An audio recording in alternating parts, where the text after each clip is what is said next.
پاکستان اور افغانستان کے درمیان فوری جنگ بندی پر اتفاق، قطر کی میزبانی اور ترکی کی ثالثی میں دونوں ملکوں کے دوحہ میں 13 گھنٹے مذاکرات ہوئے۔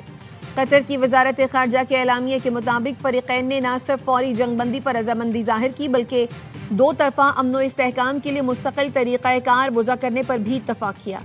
دونوں ملک آئندہ دنوں میں فالو اپ اجلاس کریں گے تاکہ جنگ بندی کے نفاذ اور اس کے پائیدار تسلسل کو یقینی بنایا جا سکے۔ یہ اقدامات سلامتی اور استحکام کے فروغ میں مددگار ثابت ہوں گے۔ اہم پیش رفت سرحدی کشیدگی کے خاتمے اور خطے میں پائیدار امن کے قیام کی بنیاد رکھے گی۔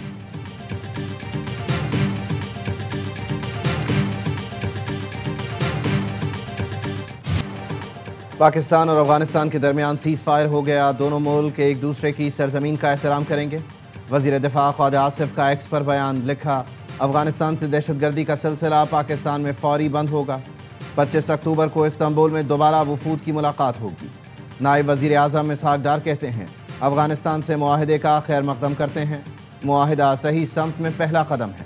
قطر اور ترکیے کے تعمیری کردار کو سراہتے ہیں، ایک ٹھوس اور قابل تصدیق نگرانی کے طریقہ کار کے قیام کے منتظر ہیں۔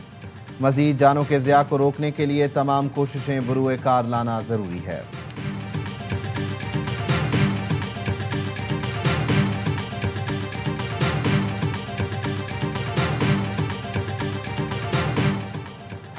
پاک فضائیہ کے جدید ترین JF-17 تھنڈر بلاک 3 لڑاکا طیارے آذربائیجان پہنچ گئے۔ شاہینوں کی آذربائیجان تک نان سٹاپ فلائٹ دوران پرواز IL-78 ٹینکر سے ری فیولنگ کی صلاحیت کا بھی عملی مظاہرہ کیا گیا۔ ISPR کے مطابق پاک فضائیہ کا دستہ دو طرفہ تربیتی فضائی جنگی مشق انڈس شیلڈ الفا میں شرکت کرے گا۔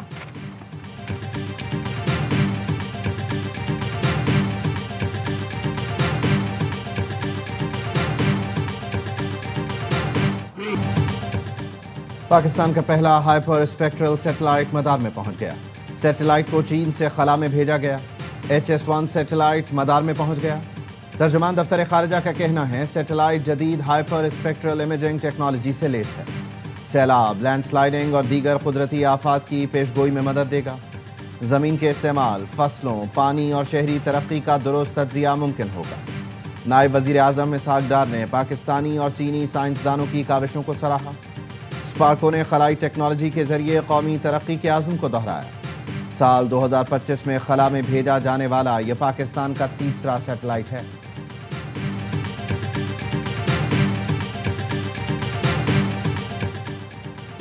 وزیر اعظم شہباز شریف اور صدر مسلم لیگ نون نواز شریف کی جاتی عمرہ میں ملاقات۔ وزیر اعظم نے نواز شریف کو افغانستان سے قطر میں ہونے والے معاہدے سے متعلق بریف کیا۔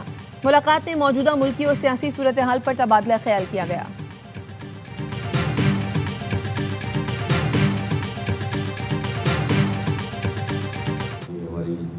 لیڈرشپ اور ڈپلومیسی کا جو سوالات ہیں، but we now need to leverage this and take it towards economic consolidation.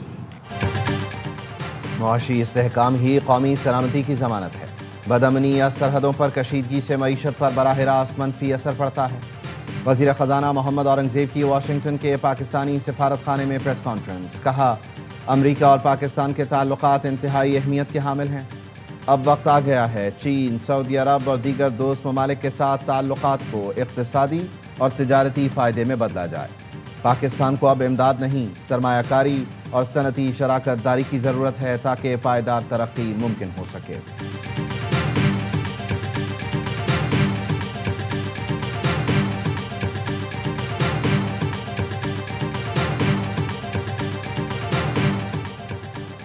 نوشہر و فیروز میں قومی شاہراہ پر کوچ، ٹرک اور گیس کے کنٹینر میں تصادم، 6 افراد زخمی، 2 کی حالت تشویشناک، کراچی منتقل کر دیا گیا۔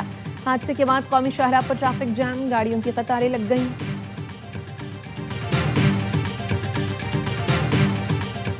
چیئرمین PCB محسن نقوی سے صدر پاکستان ٹینس فیڈریشن احسام الحق کی ملاقات۔ احسام الحق نے اسلام آباد میں ٹینس کورٹ سے متعلق مسائل فوری حل کرنے پر محسن نقوی کا شکریہ ادا کیا۔ محسن نقوی کا کہنا تھا ٹینس کے فروغ کے لیے ٹینس فیڈریشن کو پورا سپورٹ کریں گے۔ اسلام آباد میں نئے ٹینس کورٹس پر کام شروع کر دیا ہے۔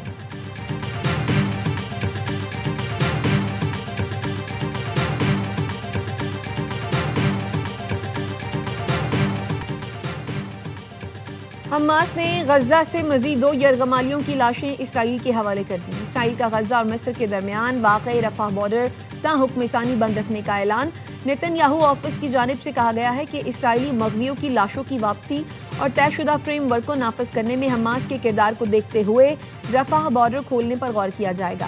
حماس کا کہنا ہے رفح کراسنگ کی بندش یرغمالیوں کی لاشوں کی حوالگی میں تاخیر کا سبب بن رہی ہے۔ یرغمالیوں کی لاشوں کی حوالگی رفح کراسنگ کھلنے سے مشروط ہے۔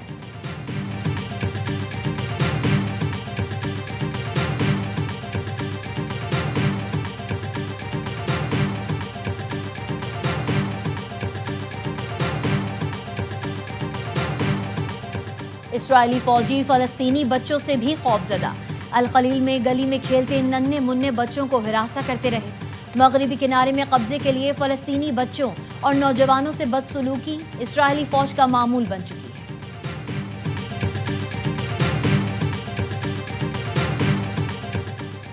امریکہ میں صدر ٹرمپ کے خلاف نو کنگ ریلیاں، بادشاہت نامنظور کے نعرے، Washington D C, New York, Chicago, Seattle, Miami اور لاس اینجلس میں مظاہرین سڑکوں پر نکل آئے۔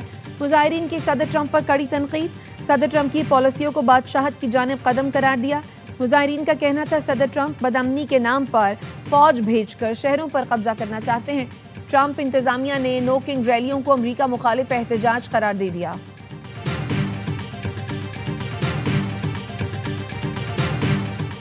سپریم جوڈیشل کونسل نے ججز کوڈ آف کنڈکٹ میں ترمیم کر دی۔ جج میڈیا پر بات نہیں کر سکیں گے۔ جج میڈیا پر ایسے سوال کا جواب نہیں دے گا جس سے تنازع کھڑا ہو۔ سوال میں بے شک قانونی نقطہ شامل ہو، جج جواب نہیں دے گا۔ قاضی فائز عیسیٰ دور میں ججز کو الزامات کا جواب دینے کی اجازت دی گئی تھی۔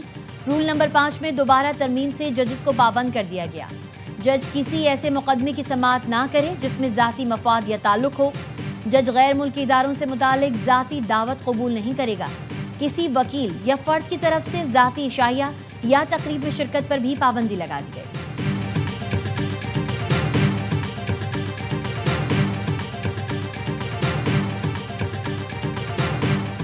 کراچی کے آئی چندریگر روڈ پر عمارت میں لگی آگ کو پھیلنے سے روک دیا گیا۔ فائر بریگیڈ کی 10 گاڑیاں آگ بجھانے میں مصروف۔ ریسکیو ٹیموں کا کہنا ہے دوسری منزل پر پینافلیکس، کاغذ اور کیمیکل کی وجہ سے آگ بجھانے میں مشکلات ہیں۔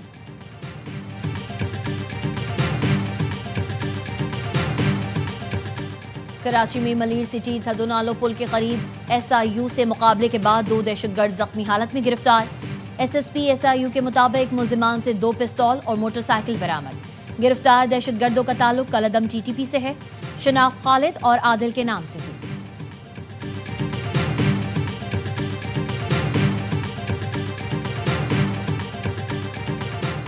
پی آئی اے کے نجکاری آئندہ ماہ حتمی مرحلے تک پہنچنے کا امکان۔ ذرائع کے مطابق عارف حبیب لمیٹڈ فوجی فرٹیلائزر ایئر بلو اور لکی گروپ قومی ایئر لائن خریدنے کے امیدوار ہیں۔ نجکاری کے بعد قومی ایئر لائن کا نام تبدیل کیا جائے گا، نہ طیاروں سے قومی پرچم ہٹایا جائے گا۔ پی آئی اے کی ملکیت پاکستانی شہریوں کے پاس ہی رہے گی۔ غیر ملکی شہری یا اداروں کو نیلامی میں حصہ لینے کی اجازت نہیں ہوگی۔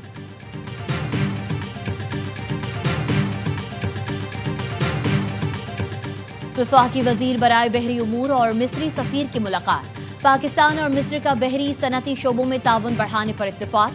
بلو اکانومی کو فروغ دینے کا عزم۔ دونوں ملکوں کا مشترکہ منصوبوں کو فروغ دینے اور بلو اکانومی کو مستحکم کرنے کا عزم۔ ایس آئی ایف سی کی معاونت سے پاکستان کی بحری اور صنعتی شعبوں میں بین الاقوامی شراکت داری۔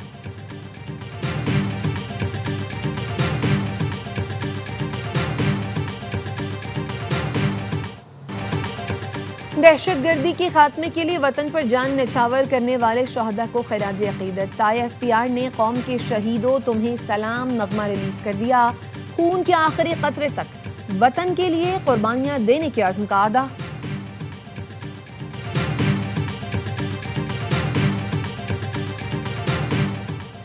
بچوں کو پولیو سے بچاؤ کے قطرے پلائیں، زندگی بھر کی معذوری سے بچائیں۔ انسداد پولیو مہم کا آج آخری روز۔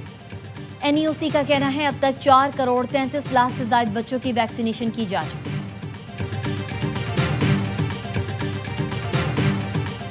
دوسرے ٹیسٹ سے پہلے تیاریوں کو حتمی شکل دینے کا آخری موقع۔ پاکستان سیریز جیتنے کے لیے بے تاب۔ مہمان ٹیم کم بیک کرنے کو پرعزم۔ دونوں ٹیموں کی پنڈی اسٹیڈیم میں سخت ٹریننگ جاری۔ کچھ دیر بعد دونوں کپتان پری میچ پریس کانفرنس کریں گے. دوسرا ٹیسٹ پیر سے راولپنڈی کرکٹ اسٹیڈیم میں کھیلا جائے گا.